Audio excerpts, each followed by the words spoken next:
if omega is a complex cube root of unity, so that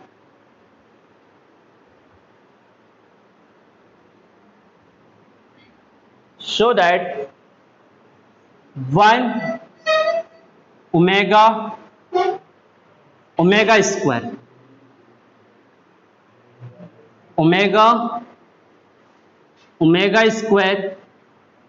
and 1, इधर पर omega square 1 omega equal to 0, ये proof करना है।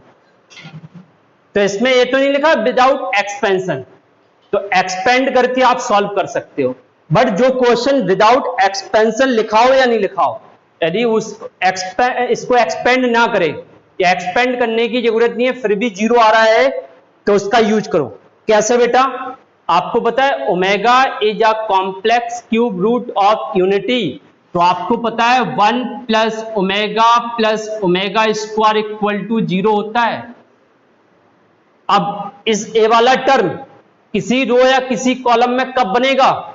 जब किसी रो या किसी कॉलम के सारे एलिमेंट को ऐड कर दो। मतलब हम क्या कर रहे हैं, C1 tense to C1 plus C2 plus C3। इसका मतलब क्या होगा, C1 C2 और C3 इन तीनों एलिमेंट, इन तीनों कॉलम के एलिमेंट को ऐड करके कहां टेंड करा रहे हैं, C1 पर। तो 1 ओमेगा स्क्वायर, तो C1 की जगह लिख दो। फिर omega plus omega square plus 1, omega square plus 1 plus omega, इधर पर आएगा omega square 1 omega square 1 omega. अब आपको पता है 1 प्लस ओमेगा स्क्वायर 0 होता है, तो इसकी जगह 0 लिख सकते हैं। तो 0 0 0 ओमेगा स्क्वायर 1 और ओमेगा स्क्वायर 1 ओमेगा। आपको पता है यदि किसी डिटर्मिनेंट के एक रो या एक कॉलम के सारे एलिमेंट 0 हैं तो उस डिटर्मिनेंट की वैल्यू डायरेक्ट हम 0 लिख सकते हैं।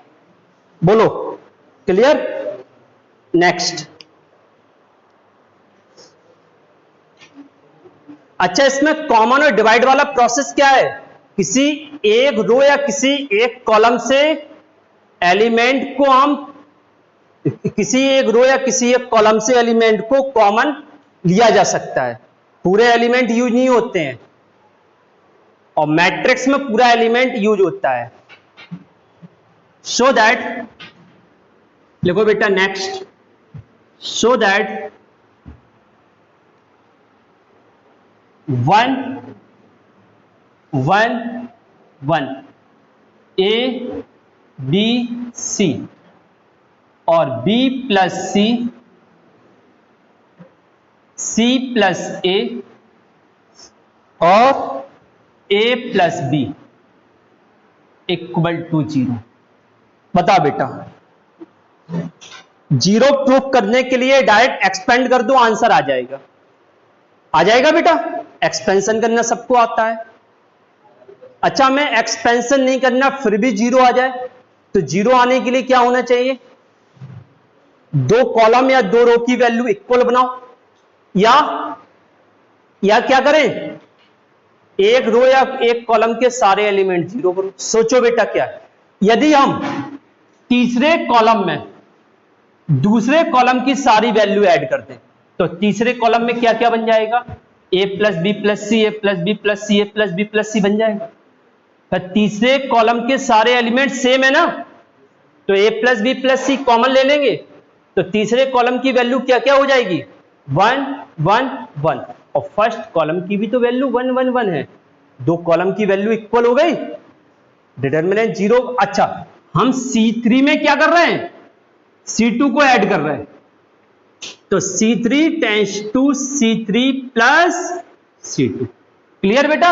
हम क्या कर रहे हैं बताओ, C3 में C2 ऐड कर रहे हैं, तो C3 tends to C3 plus C2, तो क्या आएगा 1 1 1, इधर पर ए बी सी, इधर पर ए प्लस बी प्लस सी, और इधर पर भी ए प्लस बी प्लस सी, इधर पर भी ए प्लस बी प्लस सी। क्लियर?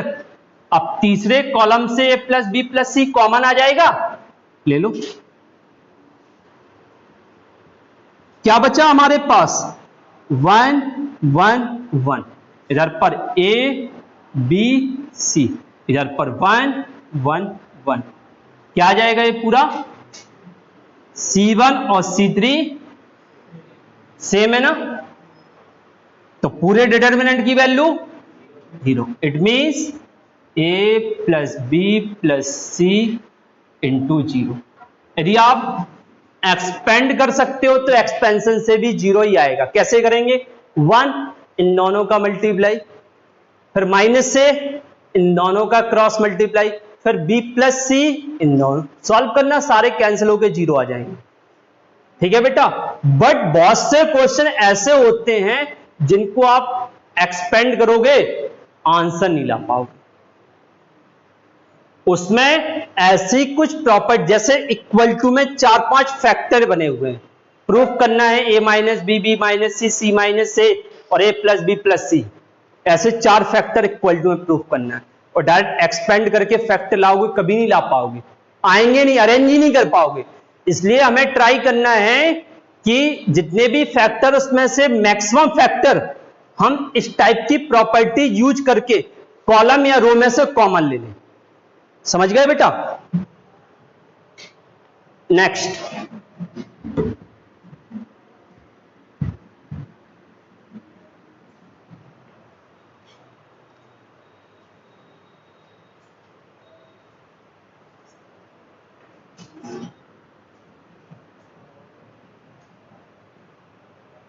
ये तो सब हो जाएंगे। आप देखो ये आसानी से हो जाएगा। सो दैट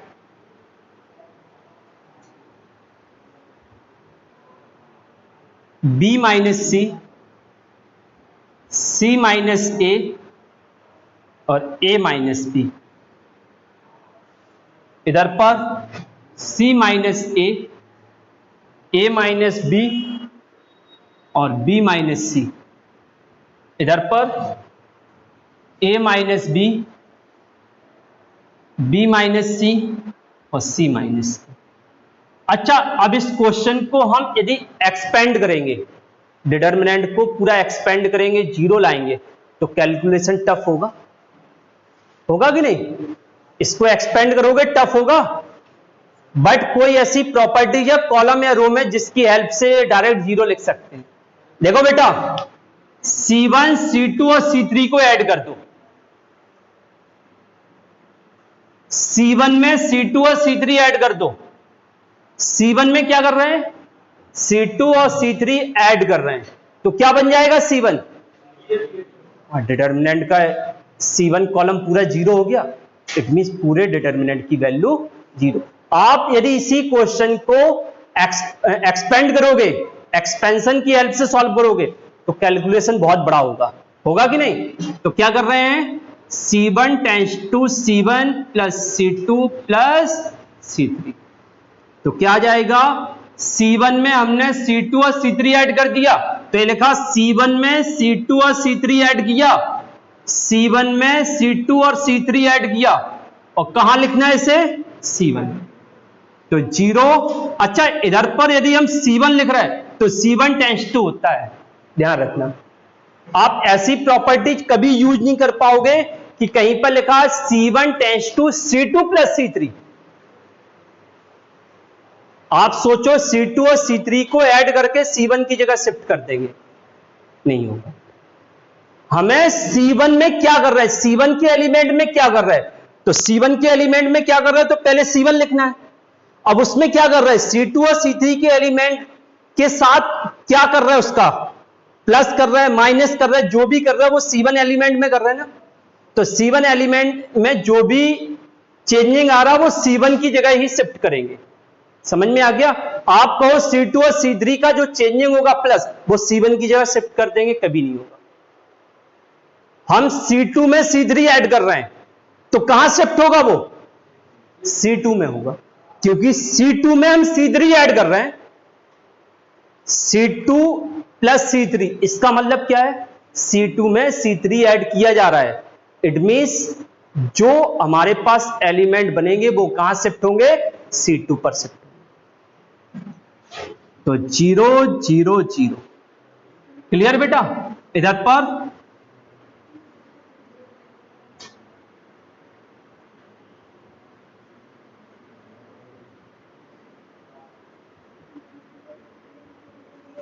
डायरेक्ट 0 आ गया आंसर।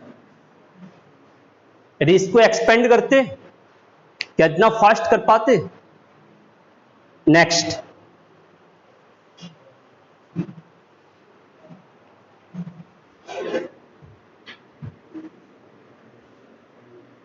देखो कुछ प्रॉपर्टीज की हेल्प से आसानी से सॉल्व हो जाते हैं और कुछ में एक्सपेंशन करो तो आसानी से सॉल्व होते हैं। शो दैट 1 1 1, इधर पर BC, इधर पर CA, इधर पर AB, इधर पर A B प्लस C, इधर पर B C प्लस A, और इधर पर C A plus B equal to 0। करिए बेटा सॉल्व।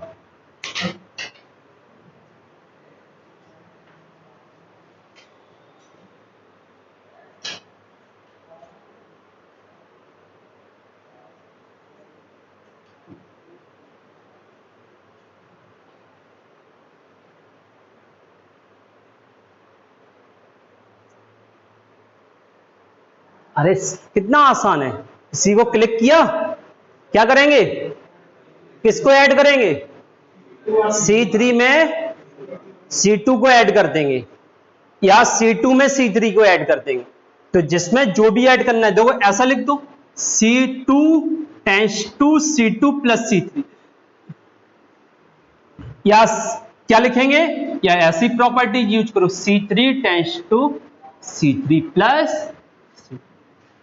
तो इससे एलिमेंट कहां शिफ्ट होंगे, C3 पर, इससे एलिमेंट कहां शिफ्ट होंगे, C2।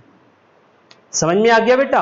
और फिर उसमें A B plus B C plus C A B plus B C plus C A B plus B C plus C A बनेगा, कॉमन आ जाएगा, तीनों वन हो जाएंगे, पहला कॉलम वन है ही।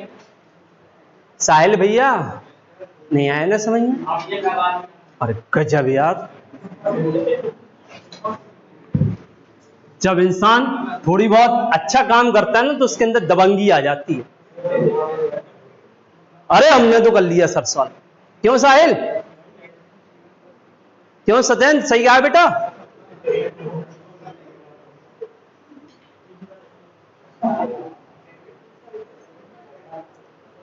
अरे सत्येंद्र टेंशन नहीं लेना बिल्कुल।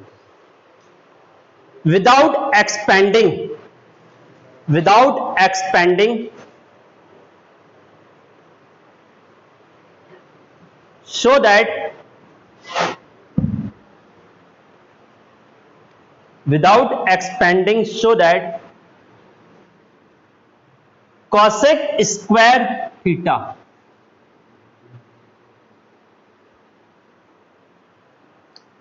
cot square theta, और इधर पर 42,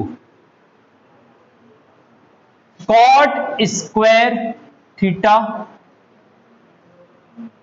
cosec square theta, और इधर पर 40, 1 -1 2 इक्वल टू 0। कीजिए बेटा, इसको एक्सपेंड नहीं करना है और 0 के इक्वल लाना है।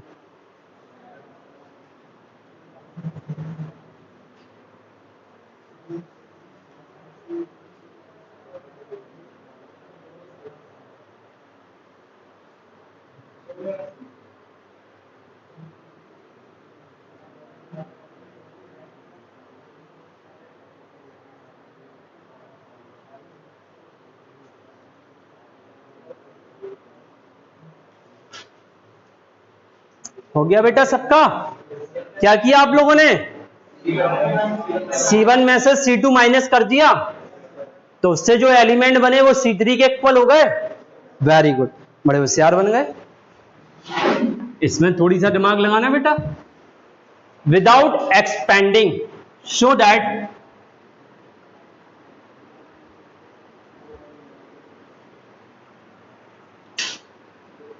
B square C square, C square A square, A square B square,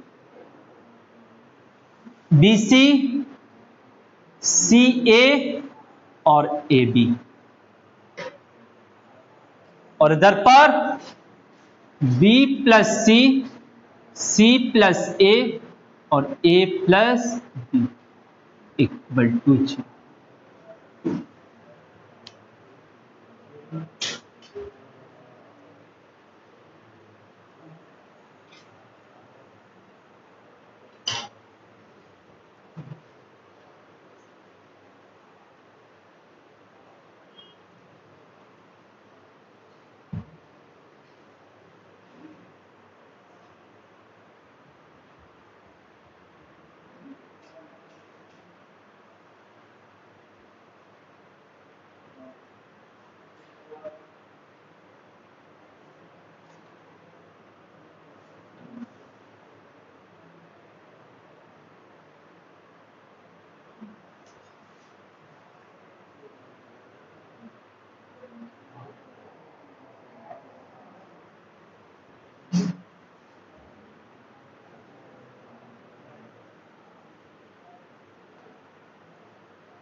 अभी तक जो क्वेश्चन हो रहे थे उसमें तुरंत बन रहे थे ना दो इक्वल।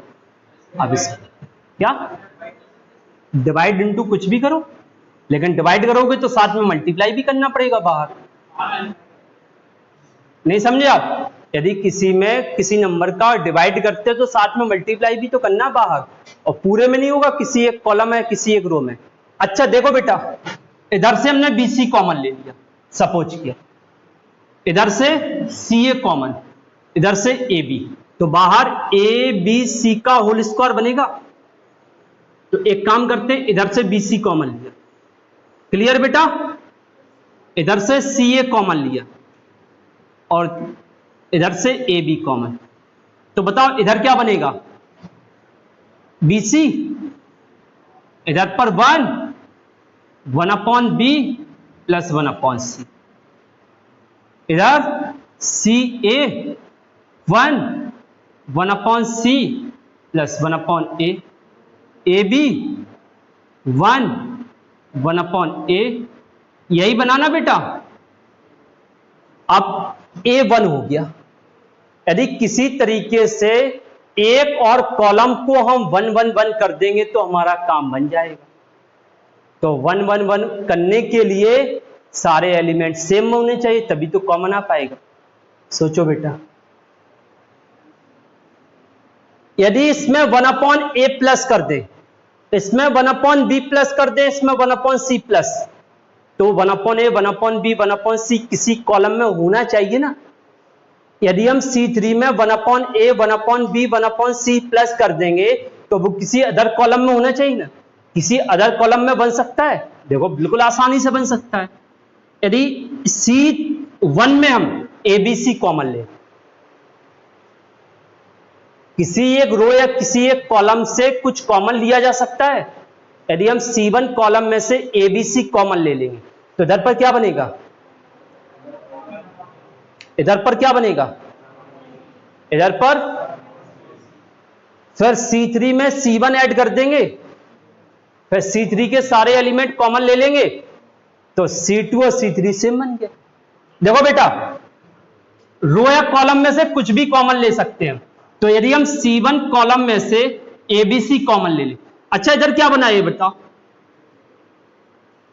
ABC का होल स्क्वायर बना, और हमने C1 कॉलम में से ABC कॉमन ले लिया, तो इधर क्या बनेगा बेटा?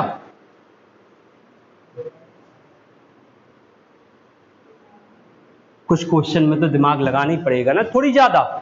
आप सोचो कि डायरेक्ट हमें बना हुआ मिल जाए।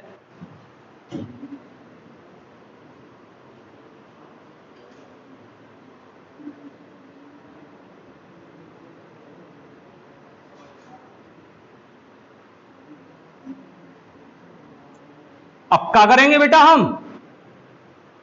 अब तो हमने पूरी कंडीशन ही बना दी ना, इधर से कैंसिल हो गया, ABC बाहर रहेगा, C3 में C1 ऐड कर दो और C3 के सारे एलिमेंट बाहर कॉमन ले लो, C2 और C3 सेम बन गया, डिटर्मिनेंट की वैल्यू 0 हो गई। क्यों प्रखर, कर दिया ना 0?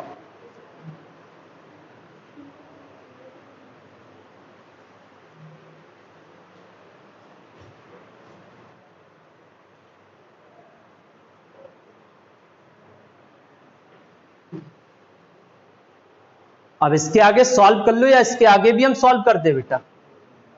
अब कुछ कंडीशन में कॉमन वॉमन लेके अरेंज करो ना बेटा, अरेंज तो करनी पड़ेगा।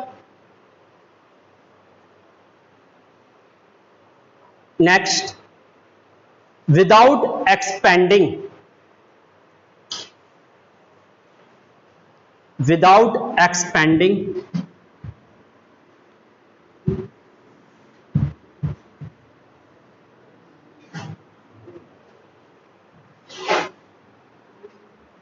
साइन अल्फा, साइन बीटा और sine gamma, cos alpha, cos beta, cos gamma, sine alpha plus beta, sine sorry alpha plus beta नहीं, अल्फा प्लस डेल्टा है इधर, कॉस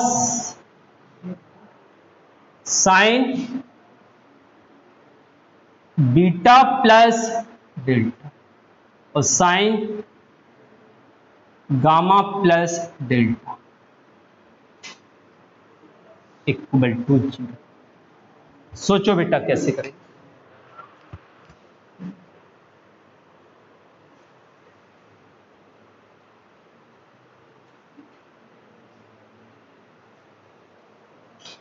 अच्छा, इसका एक्सपेंशन क्या है बेटा? इसमें फॉर्मूला बनाओ, साइन अल्फा कॉस डेल्टा। देखना बेटा, हम इस टर्म को सॉल्व कर रहे हैं,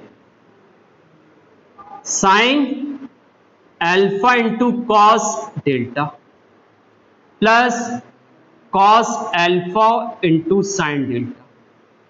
ये 0 बनाने के लिए इन्हीं दोनों को इसमें माइनस करना है। यदि हम इसको 0 बनाएंगे तो इन दोनों का माइनस कर देंगे, 0 बन जाएगा।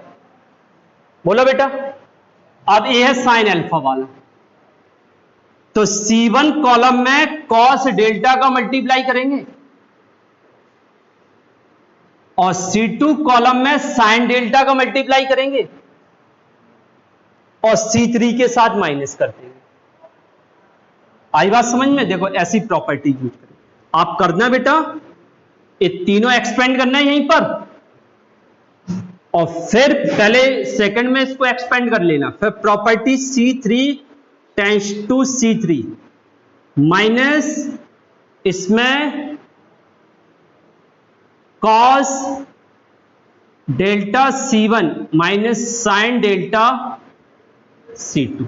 एक करके देखना, C3 के सारे एलिमेंट 0 हो जाएंगे। अरे एक करके देखा था ना हमने, 0 बन रहा था ना। इन तीनों को एक्सपेंड करना बेटा,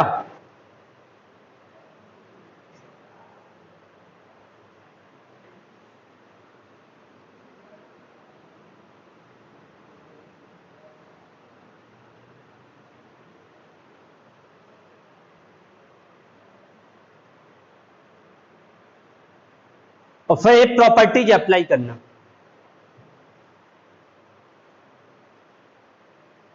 तो C3 के सारे एलिमेंट 0 हो जाएंगे। मतलब हमें C3 में क्या करना है, C3 के हर एक एलिमेंट में C1 के एलिमेंट में cos डेल्टा का मल्टीप्लाई करके माइनस करना है और C2 के एलिमेंट में sin डेल्टा का मल्टीप्लाई करके माइनस करना है। करो बेटा।